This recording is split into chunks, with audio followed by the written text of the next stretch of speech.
that's a whole nother story about how I came to forgive my dad other than the PTSD.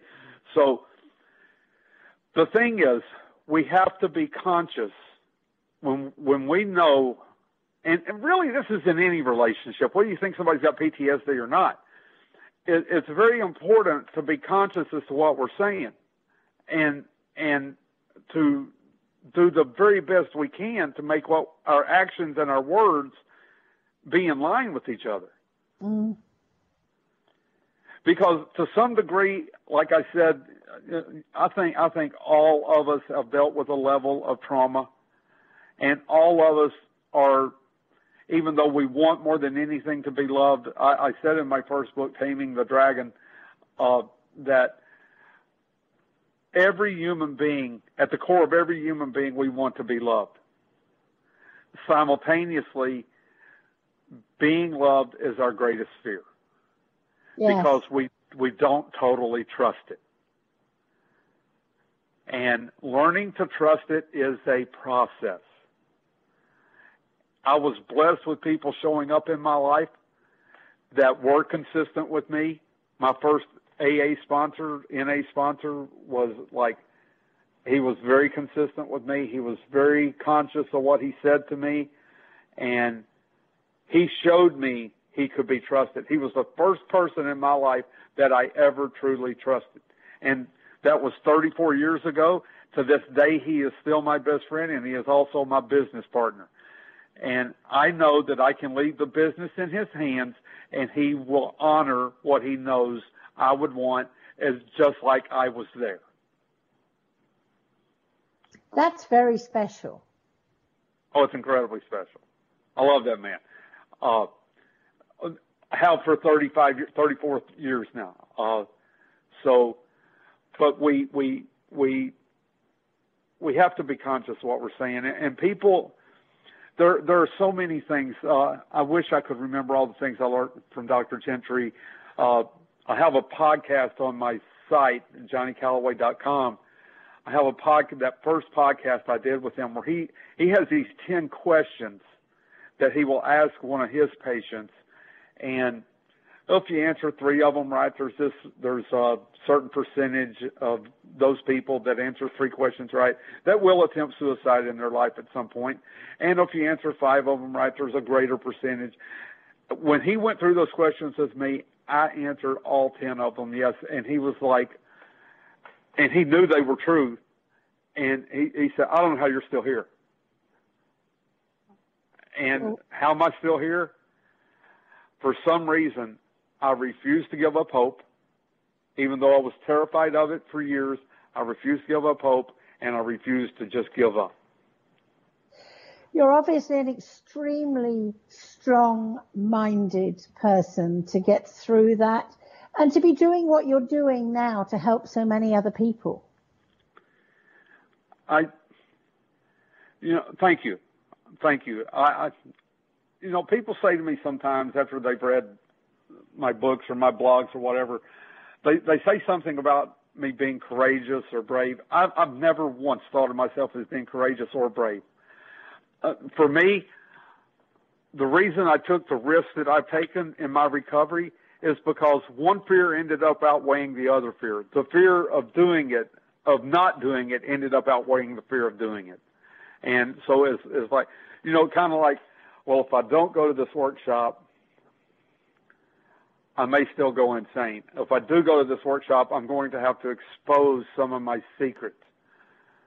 So what do? It's like, look, I don't want to go insane. I know what I'm doing now is not working. I know it's not working. So maybe exposing myself a little bit is worth it. And it was. And it was. It was. And what I've learned as a result is amazing. And to go back to the children and the PTSD, there are all kinds of things that can traumatize us. The loss of a parent is a big one when you're a small child. I know when my mother died, it left a hole in my chest that I spent 26 years or 21 years of trying every drug on the market, trying girlfriend after girlfriend, trying whatever I could to try to fill that hole that was left in me when she passed. Nothing could fill it. And the more I tried to feel it, the more angry I got at life in general. And so the loss of a parent, and I don't know what age limit it is. I've got friends that are adults and their parents die, and it's horrible for them. So I don't know that there is an age limit as to when that gets better. But I do know that it's very traumatizing to lose a parent. And then an abusive parent, being bullied at school, being overweight as a child and everybody in school making fun of you, being a little slower than some of the other kids studying. There's a multitude of things that can create trauma. Now, some people talk about big T trauma and little t trauma. And I know that there are some things that are just incredibly traumatizing, but I don't want to be the one to determine how deep your trauma, no matter what it's about, affects you. I agree. People are very judgmental about it, sort of mine's worse than yours. If you're living through trauma, it's traumatic to you, whatever it is, however important it might be to somebody else, it's a huge thing to you. Right. And I don't care if it's because you can't spell bus and the kids at school are picking on you for not being able to spell bus. Being picked on and isolated and pushed out of the group is traumatizing. I agree. No matter what it's for, whether it's your weight or you don't have nice clothes, it does not matter. It's traumatic to you, and that's all that matters to me. So how do we deal with that? We have less than 5 minutes left, Johnny. I don't know if this has gone quick. That went quick. It did. Well, I'm very passionate about this. I'm very passionate about all the topics I speak on. So I'll just say this. Trying to help someone that has suffered trauma, child or not, hope and consistency are vital. Yep. I think they're probably the two key things to enable anybody to trust and move forward. Right. And if we want them to have hope, by us being the one to hold the light, we have to be consistent with our messages to them. That does not mean that we can't change our mind. No, but you just have to because we can change our mind.